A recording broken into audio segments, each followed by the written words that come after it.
আমি বাংলাদেশ সামরিক বাহিনীকে আন্তরিক ধন্যবাদ জানাই 12ই ফেব্রুয়ারির একটি সুষ্ঠু নির্বাচন উপহার দেওয়ার জন্য। আমি দেখে অবাক হয়ে গেলাম।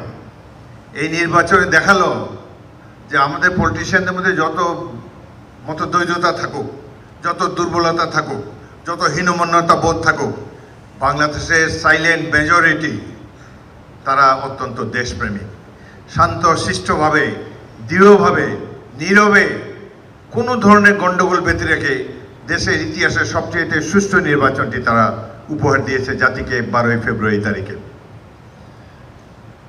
এই নির্বাচন প্রমাণ করে যে আমাদেরকে কেউ দাবিয়ে রাখতে পারবে না। বাংলাদেশের ভবিষ্যৎ অনেক উজ্জ্বল হবে আগামী দিনে।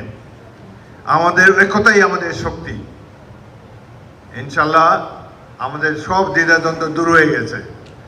আমাদের রাজনীতিবিদরা কখনো যদি দেশকে বিপথে নেওয়ারও চেষ্টা করেন, আমাদের ঐক্যবদ্ধ জনগোষ্ঠী এই দেশের বীর জনতা নিশ্চয়ই তার প্রতিরোধ করবে এবং রাইট ট্র্যাকের উপরে আমাদের দেশকে এবং সরকারকে রাখতে সক্ষম হবে।